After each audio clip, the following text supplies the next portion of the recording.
खुलुमबाय आंनि मुलुगनां बड' निउस चेनेल साफ्रोमबो नायगिरि बिथांमोननिसिम गोजोन फुंबिलिनि बयनिसिमबो गाहाम हामलायनाय जासिहरनाय जाबाय। आसा खालामो नोंथांमोनहा गासै मोजाङै दं। बे समाव आं नोंथांमोननि सिगाङाव फुंबिलिनि मोननैसो खौरां लाना फैलायबाय। अन्नानै भिडिअखौ स्किप खालामाजासे जोबजासिम नायलांदो। दिनैनि फुंबिलिनि मोननैसो खौरांफोरा जाबाय। गिबि रादाबाव दं उदालगुरि जिल्लानि गासैबो बर' आफादफोरा खौसे जानानै बावैसो फोसावजानाय सिमा दाफामफिननायनि सरकारनि ड्राफ्ट फोसावनायखौ गनायजाथाव जायाखै होनना खुद्रिसारदों।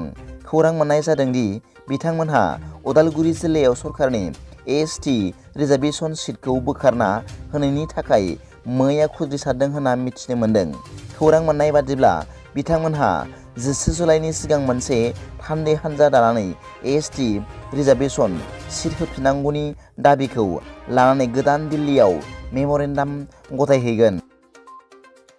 नैथि रादाबाव दं मैया तिनिसुकियानि लेखापानियाव सारअन्थाइ गावनायजों मोनसे नखरनिनो बिमा आरो फिसाजो सानैबो दुखुनांथाव महरै जिउ गोमादों।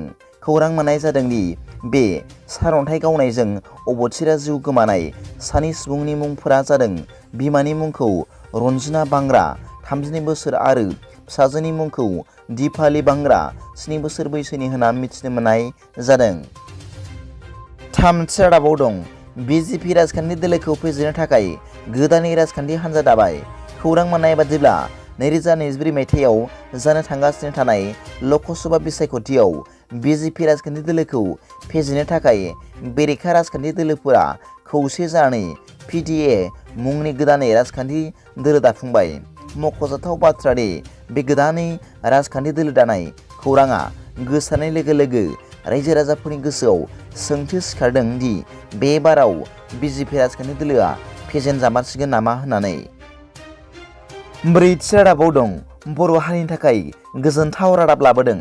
बर'नि आइजो जोलुर गेलेगिरि थरायना अपर्ना नार्जारिया। खौरां मोननाय जादों दि थरायना अपर्ना नार्जारिया भारतनि आइजो जोलुर हानजाखौ केप्टेन महरै स्वीडेनसिम दैदेनलांनो थियारि जादों।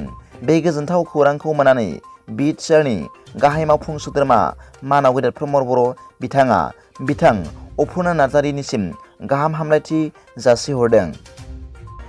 दिनैनि फुंबिलिनि मोननैसो खौरांफोरा दा बेखिनिल'मोन। भिडिअखौ मोजां मोनदोंब्ला आंनि बे मुलुगनां बड' निउस चेनेलखौ अन्नानै साबस्क्राइब खालाम आरो बेल आइकनआवबो थुनानै ला, जाहाथे आं गोदान निउस आपडेट लानानै फैब्ला नोंथांनियाव सिगांग्रो नटिफिकेसन सौहैयो। दा बेलासिनि रादाबाव नोंथांमोनखौ आंनि बे चेनेलाव गासैखौबो बरायहरनाय जाबाय। गोजोन्थों। एसेनोसै। जै बर' हारिनि जै।